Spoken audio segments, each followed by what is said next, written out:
cual vienen pues con unas ideas muy equivocadas, unas ideas muy alejadas de la verdad, de la sana doctrina, y por eso es muy importante conocer bien la verdad, conocer bien la palabra de verdad, conocer al Dios vivo y verdadero, para que de esa manera no siga habiendo en nuestra vida un caos, un desorden, una especie de anarquía, guiada muchas veces por emociones, por sentimientos, sino que es la verdad la que nos tiene que poner en orden nuestra vida. En segundo lugar, habíamos visto cómo la verdad tiene también algo muy positivo en nuestra vida, y es que anula todas las mentiras que el diablo a lo largo de los tiempos ha ido metiendo en nuestra mente. No hay nada peor que creer en una mentira creyendo que es una verdad. De hecho, pusimos el ejemplo la semana pasada de personas que incluso han dado y siguen dando la vida por auténticas mentiras, pero ellos creen que son verdades y ya digo, están dispuestos incluso a dar su vida por dichas mentiras. Así que la verdad echa fuera las mentiras. Y entonces podemos comenzar a vivir, punto número 3, según las leyes del reino de Dios. No según las modas, no según los criterios y las opiniones del mundo, sino según los principios establecidos por el Señor, principios del reino, como les llamamos. A continuación, podemos comenzar a experimentar paz en nuestra vida. No hay paz si no estamos en la verdad. No hay una verdadera libertad, ni hay una seguridad y una estabilidad en nuestra vida, a menos que la verdad sea la base y el fundamento de nuestra existencia. Y finalmente, dijimos que la verdad fortalece el espíritu, la mente, y también, como no, le hace un favor muy grande al cuerpo. Y finalmente terminamos compartiendo 3 grandes verdades. Yo no sé cuántos de ustedes se acuerdan, pero yo dije que una de las verdades que quería compartir el domingo pasado es que la verdad se puede conocer, la verdad se puede experimentar, porque la verdad tiene nombre, y el nombre de la verdad es Jesús. Jesús dijo: yo soy el camino, yo soy la verdad y yo soy la vida. Y si eso es verdad, y vimos que la segunda verdad es que Él volverá, y la tercera verdad dijimos que Dios no miente, basándonos en el texto del libro de Números, capítulo 23, verso 19. Dios no es hijo de hombre para que mienta. Lo que Dios ha prometido, y todo lo que Dios ha prometido es verdad, se va a cumplir. No es una especie de trampa, una especie de truco donde dice, bueno, te prometo esto, pero a la hora de la verdad no es verdad, no es así. Dios lo que promete, lo cumple, porque Dios es un Dios de verdad. ¿Cuántos dicen amén? Quiero llevarles al Salmo 139, porque en esta tarde vamos a compartir, vamos a meditar sobre 3 verdades más. Y la primera está basada en el Salmo 139 a partir del versículo 7. Es un salmo muy, muy interesante porque encontramos en él 3 atributos que son única y exclusivamente de Dios. No son atributos ni características del ser humano. Estas 3 cualidades o características solamente las tiene Dios. Y en este Salmo 139 aparecen estas 3. Hay salmos que aparece una, en otros salmos aparecen 2, pero en este casualmente, el Salmo 139, podemos encontrar la omnisciencia de Dios. Es decir, Dios todo lo sabe, todo lo conoce, pasado, presente, futuro, Dios lo sabe perfectamente. Y eso lo encontramos en este salmo. Encontramos la omnipresencia de Dios, es decir, Dios está en todas las partes al mismo tiempo. No significa que si está en un lugar se ausenta de otro, sino que la presencia de Dios lo abarca todo. Él está en todas partes, que no es lo mismo que decir en todas las cosas. Eso sería una aberración, decir que Dios está en las cosas. Dios está en todas partes, pero Dios no está en las cosas. Porque si estuviera en las cosas, pues creeríamos en el panteísmo, de tal manera que gente se puede acercar a Dios a través de una oración a un árbol, otros a una estrella, otros a la tierra, etcétera, etcétera. Dios está en todas partes, pero no significa que esté en las cosas de una forma visible, ¿no? Y finalmente, la omnipotencia de Dios. Dios no tiene ningún tipo de limitaciones, ni de espacio, ni de tiempo. Por eso encontramos a Dios con una definición muy breve, pero muy profunda. Es la profundidad de la sencillez de Dios. Que Dios es espíritu. No lo limita el tiempo, no envejece, no caduca.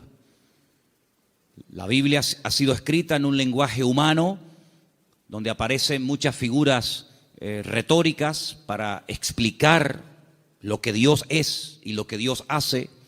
Y hay una figura muy común en la Biblia que se llama antropomorfismos, y es utilizar elementos del cuerpo humano para hablar de aspectos o características de Dios. La Biblia dice o habla del brazo del Señor, sobre quién ha creído nuestro anuncio y sobre quién se ha manifestado el brazo del Señor.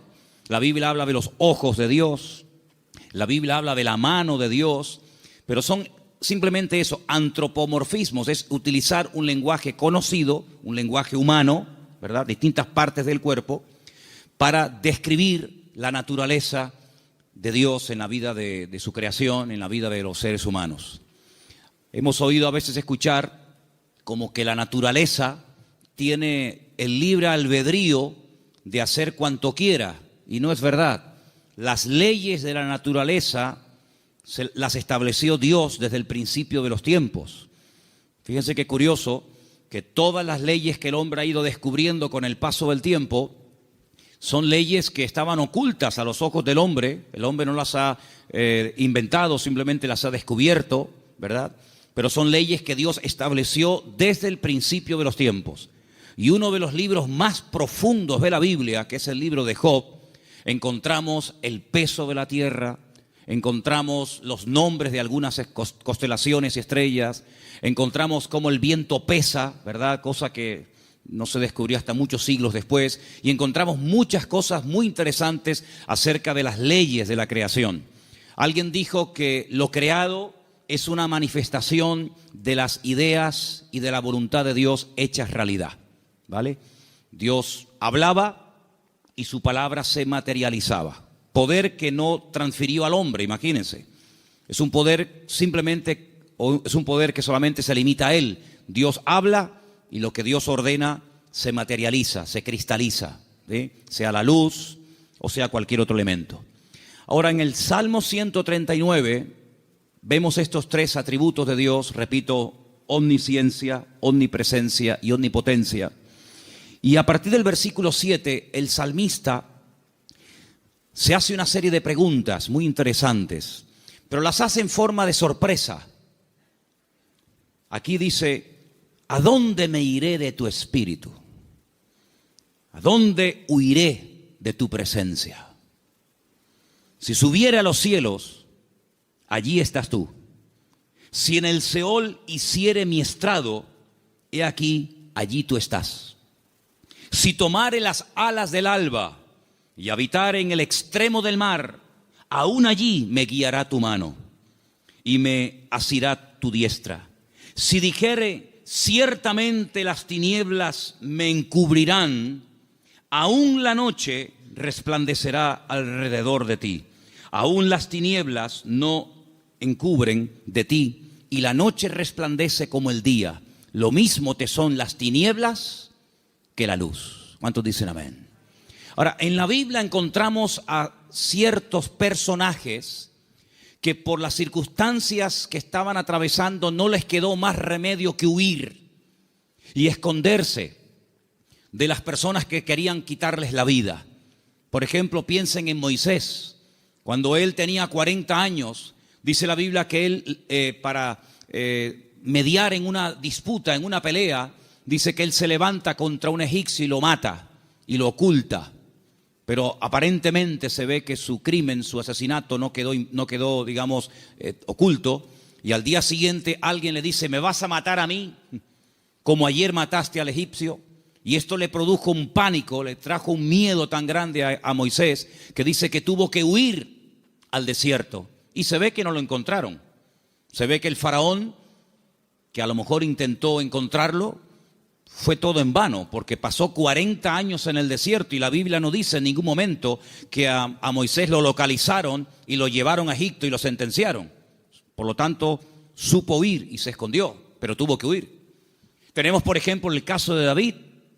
David es un joven que recibe el llamado de Dios, la unción, el respaldo de Dios siendo muy joven. El profeta Samuel derrama sobre él aquel cuerno lleno de aceite que tipificaba la unción que él tendría el día de mañana para ser el segundo rey de Israel.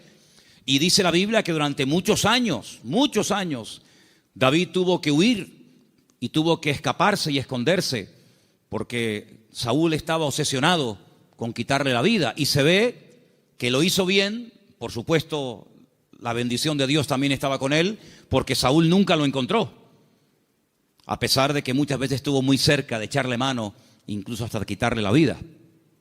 Así que vemos que hay hombres en la Biblia, seguramente hay otros, que tuvieron en momentos puntuales de la vida que huir. Pero lo que me llama la atención es que estas personas huían de hombres y fueron capaces de ocultarse de esos hombres, sea Faraón, sea Saúl, que querían quitarle la vida. Pero lo curioso es que en el primer libro de la Biblia, el libro del Génesis, el primer hombre intenta jugar al escondite con Dios.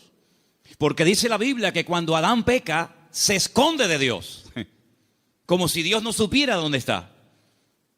Es decir, Adán está tratando a Dios como si fuera un hombre. Así como Saúl no pudo encontrar a David porque sabía dónde esconderse, y así como Moisés se supo meter en el desierto y no lo encontraron, Adán creía que se podía ocultar de Dios. Sin embargo, el Señor sabía perfectamente dónde está. Me llama la atención que cuando leemos el libro del profeta Jonás, en el capítulo 1, dice la Biblia que él recibe un llamamiento para ir a predicar a una tierra extranjera, a la capital del imperio de Asiria. La ciudad se llamaba Nínive, pero él no quería ir, porque él sabía que si la gente se exponía a la palabra y se arrepentían, Dios los iba a perdonar. Y como él no quería que Dios los perdonara, sino que los castigara y los destruyera, pues dice, no voy a predicarles. Y como no van a tener la opción de arrepentirse, pues que se mueran. Y entonces dice que desciende a una ciudad que en la Biblia se llama Jope, pero que en la actualidad se llama Jaffa, y dice que toma un barco para huir de la presencia del Señor. Bueno, hay un momento en el que los marineros le preguntan, ¿qué haces aquí? ¿Cuál es tu nacionalidad? Y dice que los marineros se dieron cuenta de que él intentaba huir de la presencia del Señor.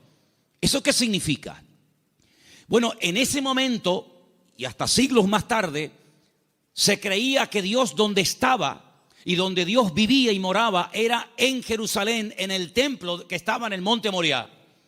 Y cuanto más lejos me alejara de Jerusalén, y si encima me monto en un barco y me voy mar adentro, pues es como que la presencia de Dios la dejo atrás y Dios pues no me encuentra. Yo estaba leyendo hoy justamente el libro de Jonás y hay una canción que nosotros cantamos en la iglesia, parte del Salmo 118, que dice, desde la angustia invoqué al Eterno y Él me oyó. Y en la oración que Jonás hace desde el vientre del gran pez, pues dice la Biblia que él dice, desde la angustia invoqué al Eterno y Él me respondió. Así que el Salmo 118, Jonás lo sabía perfectamente, pero el 139 se ve que se olvidó. Porque el 139, el salmista dice, ¿a dónde me voy a esconder? ¿A dónde voy a huir de tu presencia? Vaya a donde vaya, sea hacia arriba, sea hacia abajo, sea a la izquierda o sea a la derecha, nunca podré huir de tu presencia, porque él tenía bien claro el concepto de la omnipresencia del Señor. ¿Cuántos dicen amén? Ahora, esta gente huía en el sentido negativo, pero hermanos, esto nos tiene que producir un gozo y una alegría a todos y a cada uno de nosotros enorme, inmensa. ¿Sabéis por qué? Porque vayamos a donde vayamos, no importa las circunstancias en las que nos encontremos, la presencia del Señor siempre, siempre estará a nuestro lado. ¿Cuántos dicen amén? No importa si te encuentras en una cárcel, allí el Señor sabe que estás. ¿O acaso nos hemos olvidado de que una noche bien tarde Pablo y Silas cantaban, los presos les oían, pero no solamente los presos les oían, sino que el Señor en el cielo también les oía. Y dice que los liberó de una forma tremenda. ¿Cuántos dicen amén? Dice la Biblia que cuando estaba en la tempestad, al día siguiente, cuando llevan ya más de 20 días en ayuno, sin ver estrellas, sin ver sol, perdidos, desesperados en medio del mar Mediterráneo, se levanta el apóstol Pablo y dice: no tengan ningún temor, porque anoche estuvo en mi camarote el Señor y me dijo que si nos mantenemos unidos, nadie va a perder la vida. Luego lo vio en la cárcel y también lo vio en la tempestad. Pero también se acordó de que en el desierto había un viejito llamado Moisés, que hacía 40 años que había huido de Egipto, y el Señor lo encontró. Y el Señor sabía que en aquel pozo, aunque los hermanos se tapaban los oídos y no querían oír los gemidos y los gritos de José, la Biblia nos enseña que el Señor siempre estuvo con José en el pozo y posteriormente en la cárcel. No hay ni un solo lugar donde nosotros vayamos en esta vida donde el Señor no esté a nuestro lado, sino que incluso hay una promesa del Señor que nos dice: he aquí yo estoy con vosotros todos los días hasta el fin del mundo. Hoy estaba analizando, estaba echándome un rato la siesta y de repente, ¡pum!, me desperté como un resorte y me fui a mi oficina y empecé a escribir todo lo que me venía a la cabeza. Y fíjate, me venía a la cabeza cuando Elías, huyendo, otro que huye también, en este caso no de un rey, no de un faraón, sino de una mujer llamada Jezabel, la reina perversa, esposa de Acab, que quiere matarlo. Dice que salió corriendo, huyendo para que Jezabel no pudiera matarlo.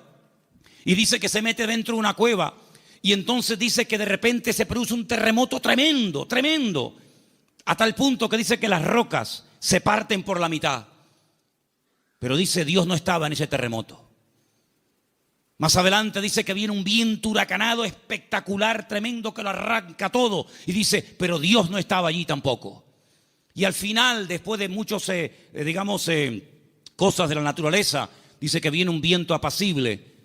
Y él reconoce que en esa calma y en esa quietud estaba el Señor. Y me venía a la mente el capítulo 37 de Ezequiel, cuando dice que el Señor le permite ver un valle lleno de huesos secos en gran manera.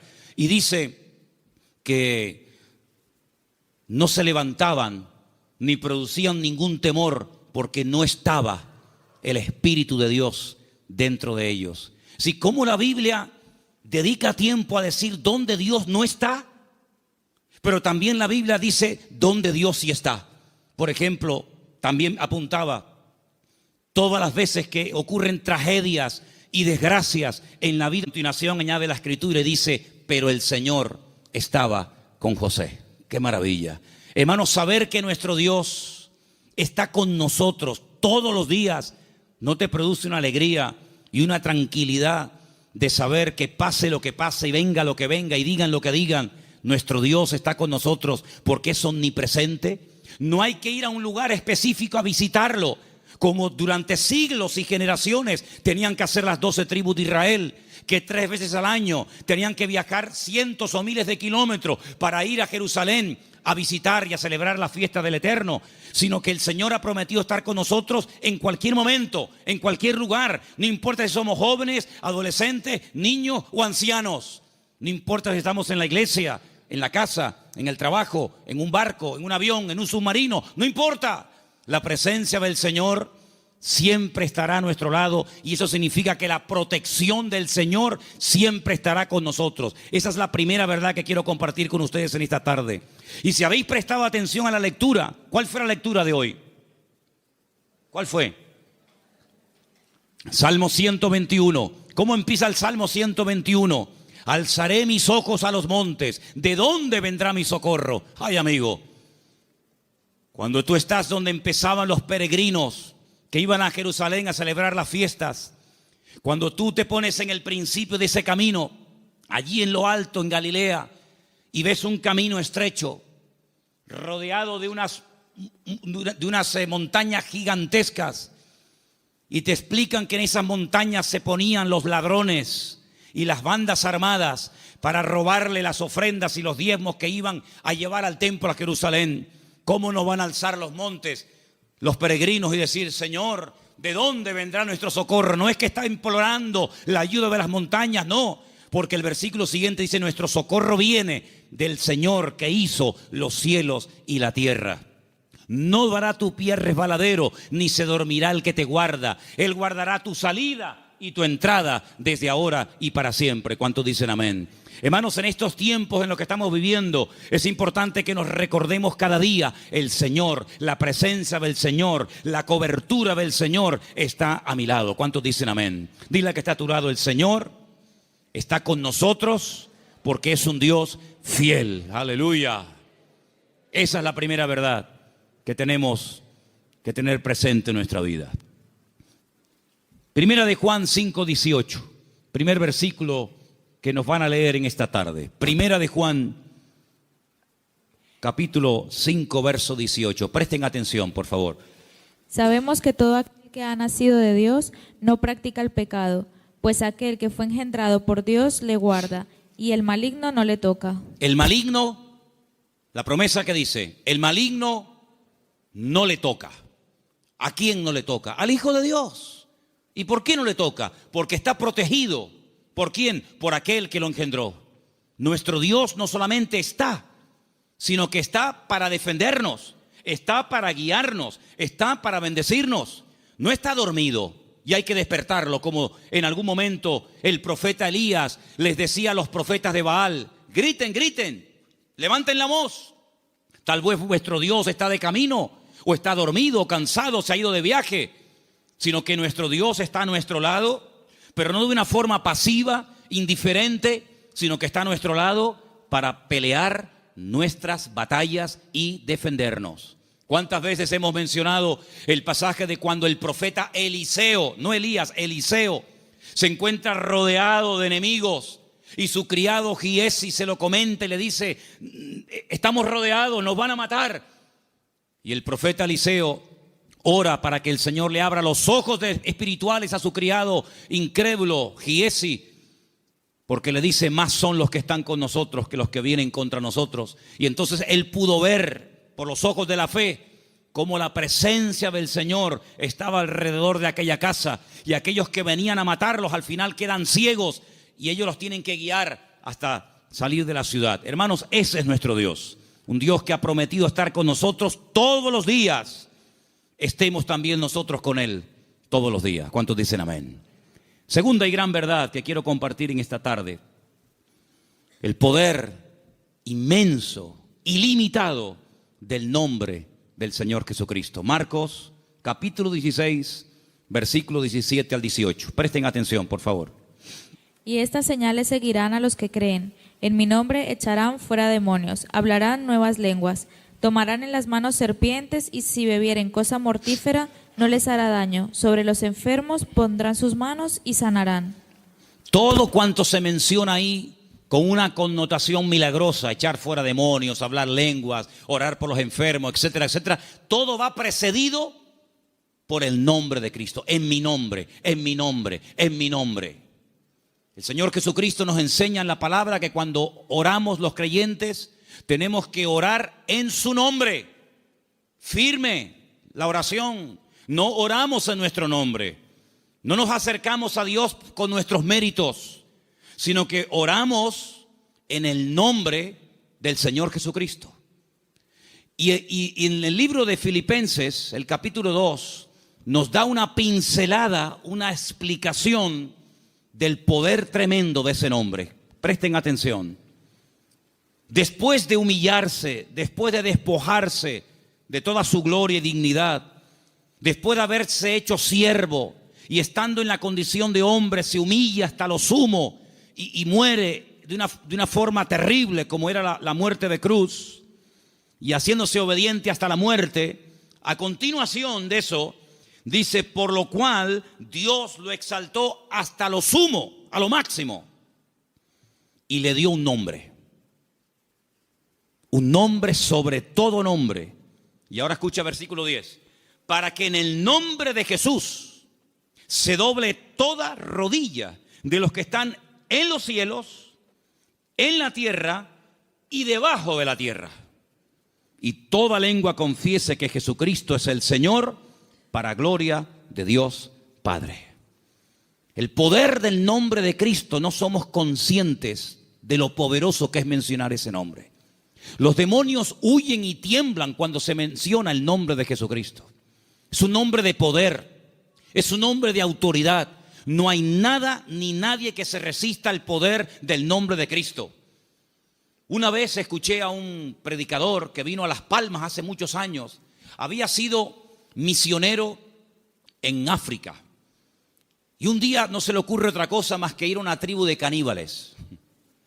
Y dice que mientras dormía en una choza durante la noche, hay un momento en el que él se despertó y ve a un caníbal con un garrote a punto de darle un palo en la cabeza y matarlo. Dice que fue algo tan rápido, no había tiempo para decir, hermano, vamos a orar, espérate un momentito. Dice que solamente dijo, Jesús. Solamente mencionó el nombre del Señor. Y dice que se le cayó ese garrote de la mano a este hombre y salió corriendo. Hermanos, hay millones de testimonios de personas que han sido sanadas, liberadas, salvadas, bendecidas y transformadas por el poder del nombre de Jesucristo. Es un nombre que tenemos que utilizarlo cuando oramos, cuando hacemos cualquier cosa, conducir, estudiar, trabajar, salir, entrar. Porque no solamente es una sugerencia, no solamente es una propuesta, una idea que les lanzo, sino que es un mandamiento bíblico. Vamos a leer en Colosenses 3:17. Fíjense cómo la Biblia nos enseña lo que estoy diciendo en esta tarde. Colosenses 3:17, por favor. Y todo lo que hacéis, sea de palabra o de hecho, hacedlo todo en el nombre del Señor Jesús. Todo. Dando gracias a Dios, Padre, por medio de Él. Todo lo que hacéis, todo lo que habláis, hacerlo todo en el nombre del Señor Jesucristo. Cuando se monten en el coche a conducir, Señor, en tu nombre pedimos que nos traigas y que nos lleves de regreso a casa con tu paz y con tu bendición. Cuando vayas a un examen, cuando vayas a prepararte para hacer un examen o estudiar, Señor, yo me preparo, yo estudio, yo memorizo, pero yo pido que en tu nombre este examen salga bien, Señor. Cuando vas a trabajar o cuando vas a buscar trabajo, cuando vas a dormir, cuando vas a levantarte, todo lo que hacemos y todo lo que decimos, dice, hacedlo todo en el nombre de nuestro Señor Jesucristo. ¿Cuántos dicen amén? Y vas a ver cambios, vas a ver algo diferente en tu vida, porque ese nombre es un regalo, permítame la palabra, que Dios le ha dado al creyente, a sus hijos, a su pueblo, a su iglesia, para que lo use. El Señor Jesucristo le dijo un día a sus discípulos, no habéis recibido nada porque no os habéis atrevido a orar en mi nombre, pero a partir de ahora, todo lo que pidáis en mi nombre, os lo daré, para que mi Padre sea glorificada en esa petición. ¿Cuántos dicen amén? Así que esta es la segunda verdad que tenemos que interiorizar en nuestra vida. Tenemos un nombre, hermanos, un nombre de autoridad en el cielo, en la tierra donde vivimos ahora mismo y aún debajo de la tierra. Un nombre que no tiene limitaciones de ningún tipo. Pues vamos a usarlo, porque la Biblia dice que es el regalo del Padre al Hijo, un nombre que es sobre todo nombre, para que en ese nombre se doble toda rodilla de los que están arriba en el cielo, en la tierra y aún debajo de la tierra, y toda lengua confiese que Jesucristo es el Señor, para gloria de Dios Padre. Dice también en un versículo que vamos a leer a continuación, en Proverbios 18:10, nos pone un ejemplo gráfico de la protección que proporciona el nombre del Señor, el nombre de Dios. Proverbios 18:10, por favor. Torre fuerte es el nombre del Señor. A Él correrá el justo y será levantado. Torre fuerte es el nombre de nuestro Señor y a Él correrá el justo y será levantado. Leía en el día de ayer una historia cuando un tal Abimelech quiere matar a un montón de gente y dice que se dirige a la ciudad donde están las personas que él en un principio quiere aniquilarlas. Esto lo pueden ver en el capítulo 9 del libro de Jueces. Y dice la Biblia que en esa ciudad había una torre donde la gente de la ciudad, las mujeres y los niños se metieron, subieron a lo alto de la torre y allí se escondieron, y dice que no les pasó nada. Yo no sé si el salmista se inspiró en esa historia para escribir estas palabras. Torre fuerte es el nombre de nuestro Dios. A Él correrá el justo y será salvado en el tiempo de la angustia, en el tiempo de los problemas. Así que, hermanos, les animo a que en esta semana, no en vano, porque fijaros que sagrado es el nombre del Señor, que hay un mandamiento de los 10, del decálogo, hay uno que curiosamente hace referencia a su nombre: no tomarás el nombre de tu Dios en vano. Pero bueno, una cosa es no tomarlo en vano y otra cosa es no tomarlo nunca. Por lo tanto, cuando menciones el nombre del Señor, que la gloria, una vez obtenida la respuesta a esa petición o a esa necesidad, que la gloria no sea para ti, sino que la gloria se la lleve el Señor. ¿Cuántos dicen amén? Hay también una tercera verdad que quiero compartir esta tarde. Y para los que no estuvieron, el otro día aquí en la iglesia, el día jueves, en la carta de Pablo a Tito, una carta pequeñita que está por ahí por el Nuevo Testamento, ustedes la tienen también, no les quepa la menor duda.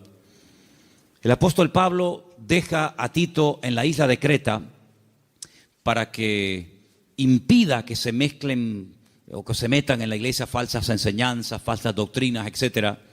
Y una de las cosas que el apóstol Pablo le decía a este joven pastor es que en la iglesia tiene que haber, a nivel de cuerpo, una sana doctrina, y que el liderazgo, los ancianos que él iba a nombrar para que ocuparan cargos de responsabilidad en la obra, tenían que ser personas con una serie de características. Algunas eran prudentes, con paciencia, serios, sobrios, etc. Pero lo que me llamó la atención es que dice, y el liderazgo tiene que tener una fe sana.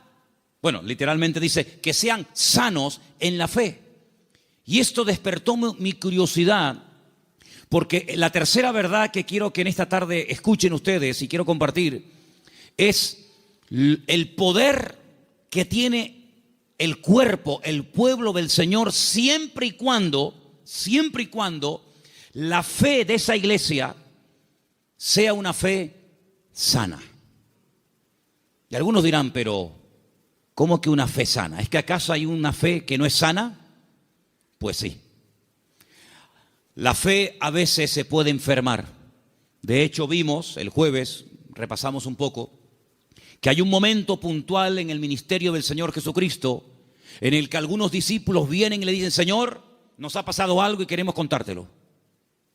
Hemos entrado a una ciudad y no nos han querido recibir. No han sido hospitalarios, han sido fríos. Incluso nos han pedido que nos marchemos de la ciudad, que no quieren saber nada de ti, de tu ministerio, ni de tus palabras. Y le dicen ellos al Señor, y uno de ellos era nada más y nada menos que Juan. ¿Quién lo diría? Señor, ¿quieres que oremos para que caiga fuego del cielo y los destruya a todos? Oye, qué fe, ¿eh? Ellos creían que si oraban y que cayera fuego del cielo, el Señor respondería a sus oraciones. Pero el Señor dice, alto. No. Ese espíritu no es el que debe de caracterizar a un discípulo mío. La fe no es para destruir, la fe es para edificar. Si en todo lugar donde no nos escuchan vamos a pedir fuego, vamos a prenderle fuego a todo el país. Y una vez dije, ¿por qué se creen ustedes que el Señor se llevó al profeta Elías? Porque como siguiera como seguía, le iba a prender fuego a todo el país. El único que iba a quedar con vida era él. Pero saben, hermanos, esa es una fe distorsionada. Es una fe mal encaminada. Es una fe que, como una especie de lámpara de Aladino, te crees que todo lo que pides tienes que recibirlo. Y no está basada en la razón, no está basada en la palabra, en el sentido común, sino está basada en una emoción, en un rechazo que sientes hacia una gente que no te ha querido escuchar. Y es una fe que no tiene nada que ver con una fe sana, que es la fe que tiene que tener el creyente. Es una fe totalmente distorsionada, una fe que no es la que yo quiero que ustedes tengan. Luego Pablo también hablaba de que había gente que tenía fe fingida. Fe fingida. Y Pablo dice a Timoteo, yo doy gracias a Dios que la fe que tú tienes no es fingida.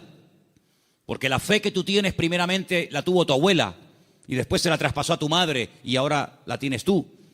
Y dijimos que esa fe no fingida tiene que ver con una fe sincera, sin mezcla, sin hipocresía. Otra versión dice sin engaño, sin máscara. Hablamos también acerca de que hay fe, hay gente que tiene fe, pero es una fe muerta. Tienen fe, pero está muerta. ¿Y cuál es la fe muerta? La que no produce obras. Dice la Biblia, la fe sin obras está muerta. Por lo tanto, cuando vamos a este tercer punto y hablamos acerca de la protección sobrenatural que hay sobre nuestra vida y de lo indestructible que es el pueblo del Señor, para que eso se dé, tiene que haber una fe sana entre nosotros.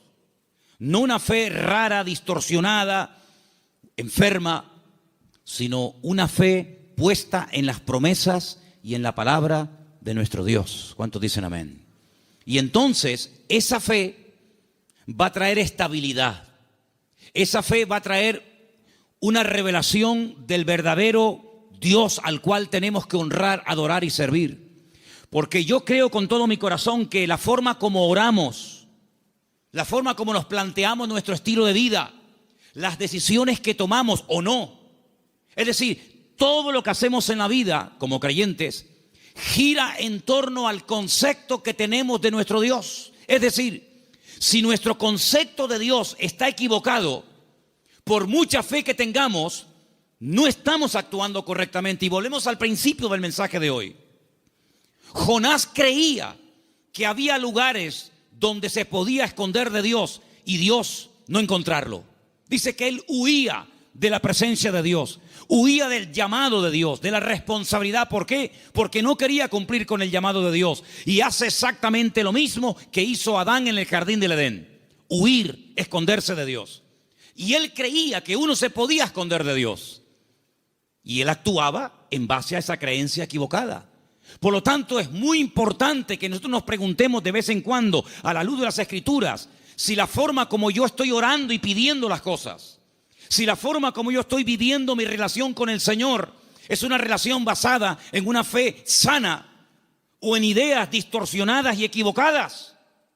Porque hay personas que se imaginan que Dios, como acabo de decir, es esa especie de lámpara de Aladino que frotamos y Dios tiene que estar a mi servicio las 24 horas del día y Dios tiene que complacerme en todo lo que le pido y en todo lo que quiero. Y no es así. Hay momentos en los que puedes tener una fe tremenda y Dios decir a tu oración no. Puede ser que tengas una sinceridad y un deseo tremendo de hacer algo para el Señor, genuino, bíblico, correcto, pero a ti no te corresponde hacer esa operación, hacer ese trabajo. Como por ejemplo el rey David, que quería construirle una casa a Dios. Y Dios le dijo: tú no la vas a edificar, la edificará la siguiente generación en la persona de tu hijo Salomón. Hay momentos en los que el mismo apóstol Pablo quería ir a ciudades a predicar el evangelio. ¿Será bíblico predicar la palabra? Por supuesto. Es un mandato del Señor, claro, ir por todo el mundo y predicar el evangelio. Pero también hay que decirlo que hay momentos en los que el Pablo quería ir a ciertos lugares a compartir y el Señor le decía: no, ahí no, en Bitinia no. Bueno, pues me voy a Misia. No, ahí tampoco. Y uno dice: pero Señor, ¿no es tu voluntad ir a predicar a todas partes tu palabra? Sí, pero cada sitio y cada persona tiene su momento y tiene su lugar. Y ahora no es el momento de ir aquí, ahora es el momento de ir allá. Y Pablo, que era sensible a la voz del Espíritu, Pablo, que era una persona que se dejaba tratar y moldear, pues no era un niño caprichoso con la pataleta que cuando no le das la chupeta se pone a montarte un lío tremendo, sino que decía: bueno, pues si no es por aquí, será por allá. En otras palabras, no se venía abajo, no se derrumbaba, no se desanimaba, sino que él seguía probando, hasta que al final encontró el lugar idóneo donde el Señor quería llevarlo y usarlo. Por lo tanto, es muy importante que la iglesia interiorice esta verdad. El Señor nos quiere usar. Tenemos que cumplir con nuestras responsabilidades. Por supuesto que sí. Pero ¿estaré yo preparado para eso que quiero hacer? La Biblia nos enseña que cuando José era un joven, ya él sabía lo que Dios quería hacer con su vida. Yo creo que pecó un poco de imprudente. Abrió su corazón a sus hermanos. Tal vez lo mejor hubiera sido abrírselo solamente a su padre. Pero él le abrió su corazón a sus hermanos, le contó los sueños que había tenido y se buscó la ruina de su vida. Bueno, después al final, lógicamente, sabemos que el Señor utilizó todo aquello y lo convirtió en algo positivo, ya lo sabemos.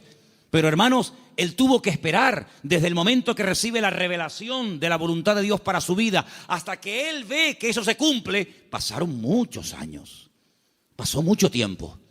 ¿Por qué? Porque el Señor tenía que tratarlo, y tenía que prepararlo, y tenía que capacitarlo.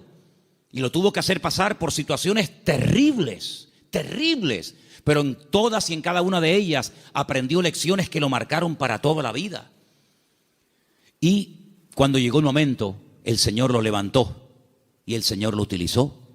Por eso, amados hermanos, ¿en qué momento, en qué etapa del camino te encuentras? Sin embargo, cuando le escribe el apóstol Pablo a Timoteo, le dice: Timoteo, Dios no nos ha dado espíritu de cobardía.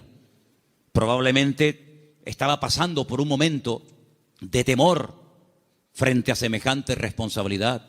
Pablo dice: Dios no nos ha dado espíritu de cobardía y no te tienes por qué avergonzar de mis cadenas. Cuando te pregunten dónde está tu apóstol Pablo, dónde está el fundador de la iglesia, no te avergüences de mis cadenas, da testimonio de ellas. Y te recuerdo que tienes que cumplir con tu ministerio. Y te recuerdo que tienes que predicar la palabra a tiempo y fuera de tiempo. Y te recuerdo que tienes que cuidar tu salud. Y te recuerdo que no le des lugar a los comentarios de la gente que te menosprecian por la edad que tienes, etcétera, etcétera, etcétera. En otras palabras, ¿por qué le exige que sufra? Sufre, pelea, predica, con ganas y sin ganas, a tiempo y fuera de tiempo. ¿Por qué? Porque sabe que está en una etapa de la vida en la que a él se le puede exigir, pero a otras personas Pablo no les exigía tanto. ¿Por qué? Porque no habían llegado al nivel y a la madurez que Pablo entendía que Timoteo ya tenía.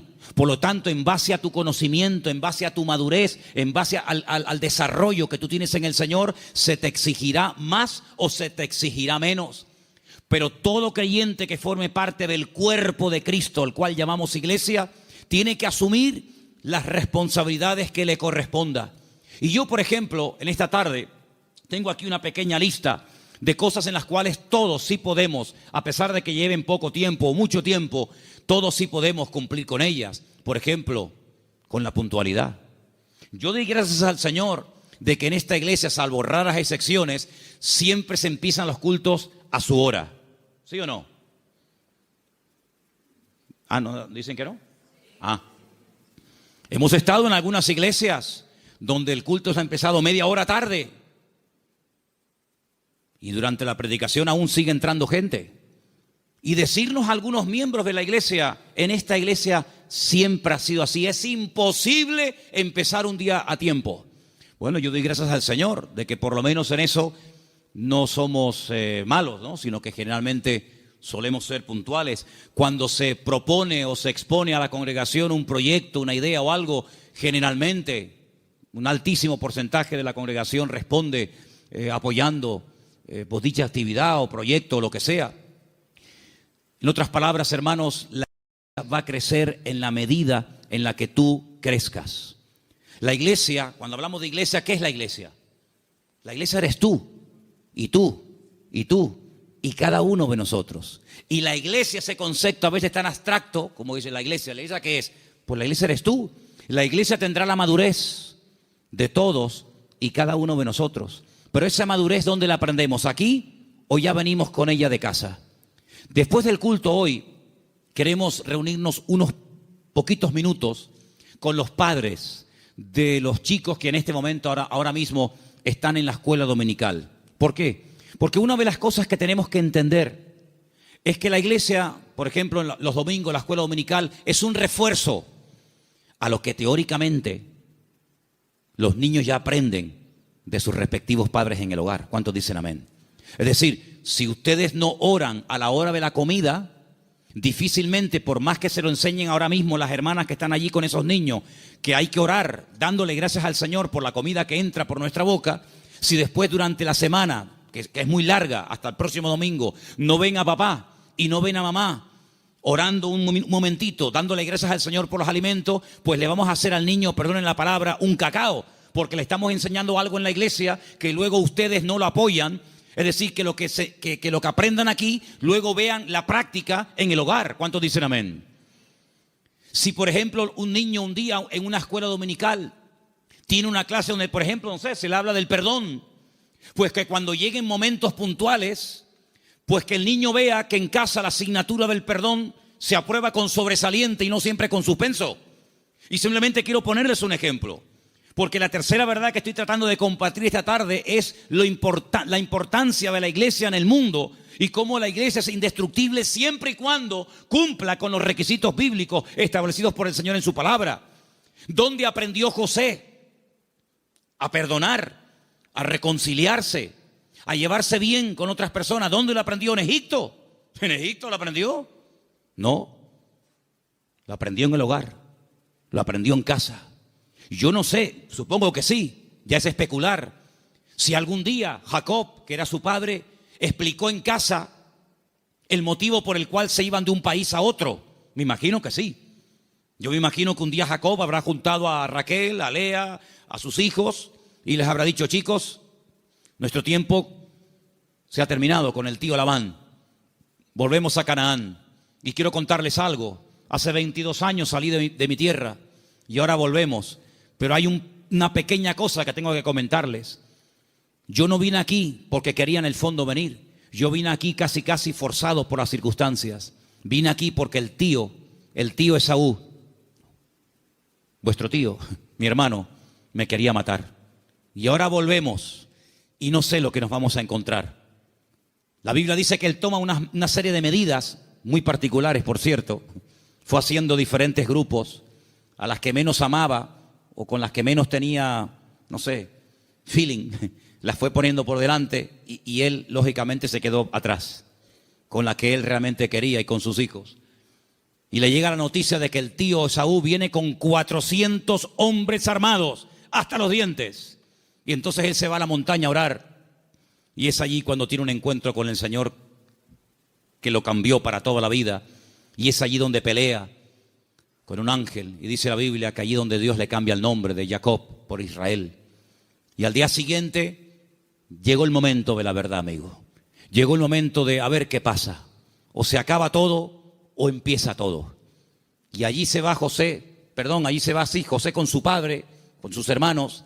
Y allí dice la Biblia que Jacob y Esaú se abrazaron, se perdonaron, se reconciliaron y todo se solucionó. Y allí estaba José, la primera vez en su vida que veía al tito Esaú, la primera vez en su vida que veía algo tan impactante que sin lugar a dudas lo marcó, porque esa reconciliación entre el tío y su papá lo marcó de tal manera que años más tarde, cuando él es vendido por sus propios hermanos, cuando él se da a conocer a ellos y les revela su identidad y les dice: yo soy José, no tiene ni la más mínima gota de rencor, de remordimiento en su corazón, porque él aprendió de una forma objetiva lo que era el perdón y la reconciliación en su familia. ¿Y qué es lo que hace? Él después proyecta en los demás lo que en el hogar aprendió de una forma práctica.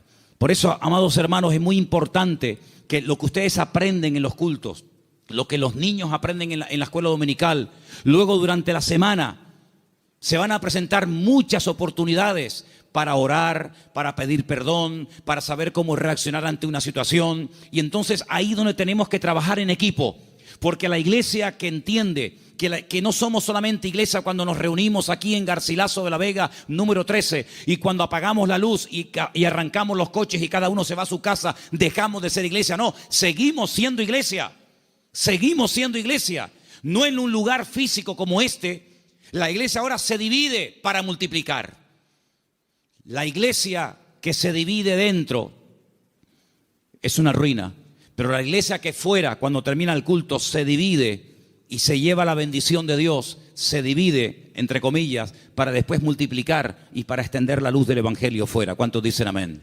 Por eso es muy importante que nosotros nos preguntemos y nos analicemos de vez en cuando cómo va el nivel de nuestra fe. Quiero ponerles un pequeño ejemplo de la Biblia, donde dice la palabra que un padre desesperado, un padre con un problema con un hijo que nada ni nadie puede solucionar, fue un día con toda la fe y con toda la sinceridad del mundo a pedir ayuda al Señor, pero el Señor no estaba. La Biblia dice que el Señor había pasado la noche en oración con 3 de sus discípulos en la montaña. Pero bueno, ya que estoy aquí, aprovecho para que por lo menos los discípulos del maestro oren por mi hijo. Y fue un fracaso. No resultó. La palabra dice que cuando el Señor baja de la montaña, este padre va al Señor por fin y le dice: he traído mi hijo a tus discípulos y no han podido hacer absolutamente nada. Si tú puedes hacer algo. Increíble. Y el Señor le dice: si tú puedes creer más bien. Y es cuando pide ayuda: Señor, ayuda a mi incredulidad. Menguó en la fe. En unas horas la fe pasó de creer que mi hijo tiene remedio a decir: si puedes hacer algo. Eso no es una fe sana. La fe sana es la que aguanta la prueba. La fe sana es la que se extiende. La fe sana es la que sabe reaccionar cuando dice el Señor no. Porque cuando dice el Señor sí, la fe se amolda y se adapta muy bien. Pero cuando el Señor dice no, es donde verdaderamente se prueba la fe. Por eso dije el jueves, y quiero volver a repetirlo porque para mí fue algo muy importante, y es que una fe que no va acompañada de paciencia se convierte en tormento. Por eso hay gente que dice: yo he orado, y como tú dices, Manolo, en el nombre de Cristo, y tengo fe, y lo creo, y además creo que es bíblico lo que estoy pidiendo, pero Dios no me responde. Pero es que la fe sin paciencia se puede llegar a convertir en un tormento.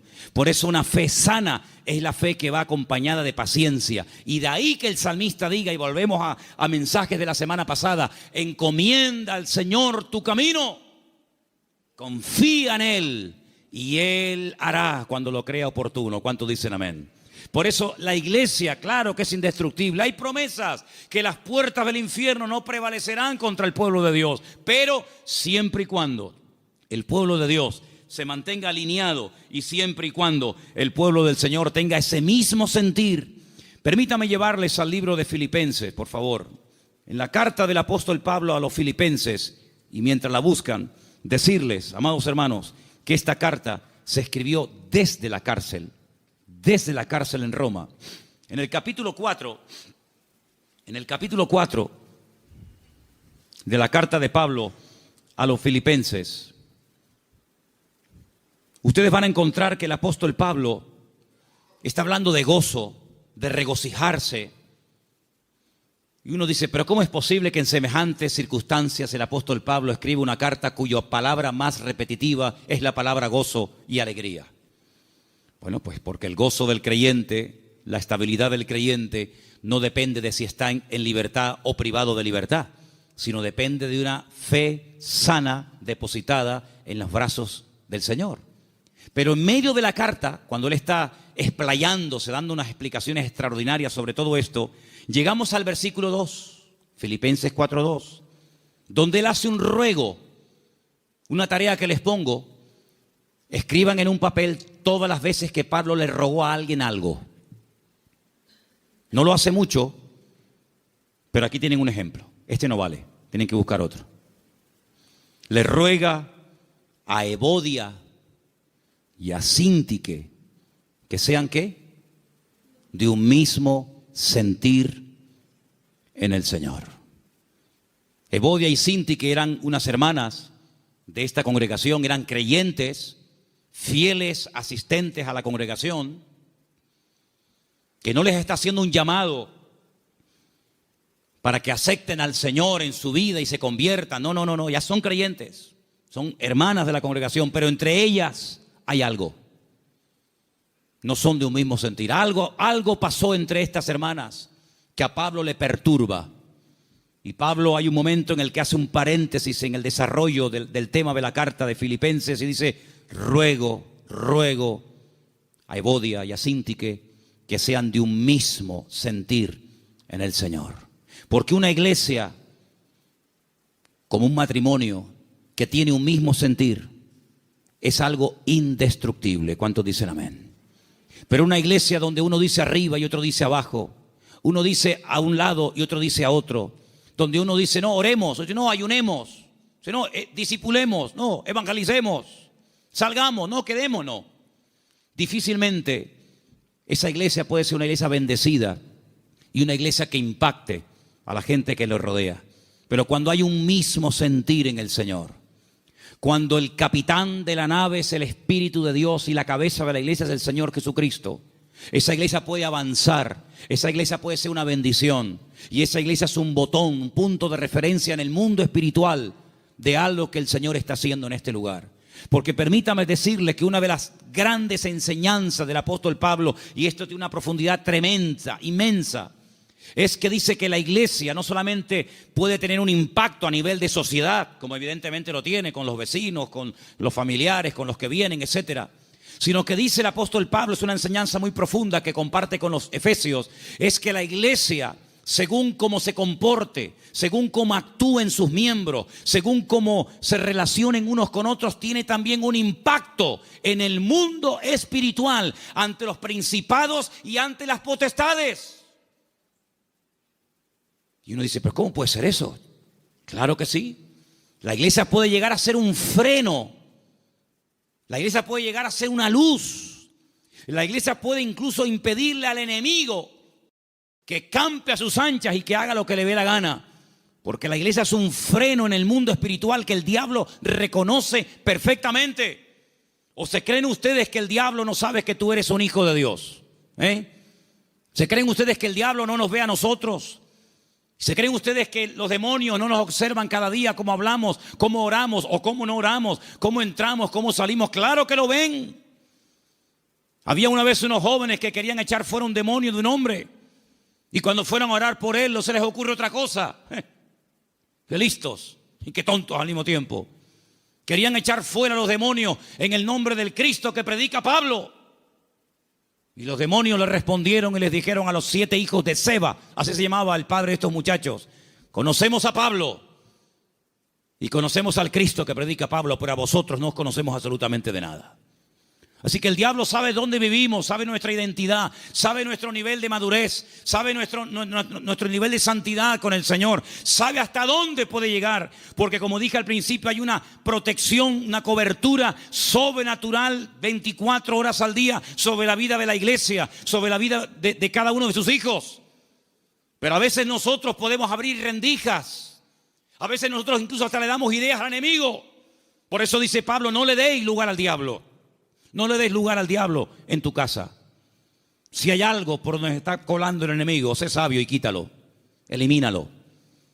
Si hay algo en tu vida que produce que entres en un picado, en un enfriamiento, en un apartamiento de la palabra y del Señor, aléjalo de tu vida.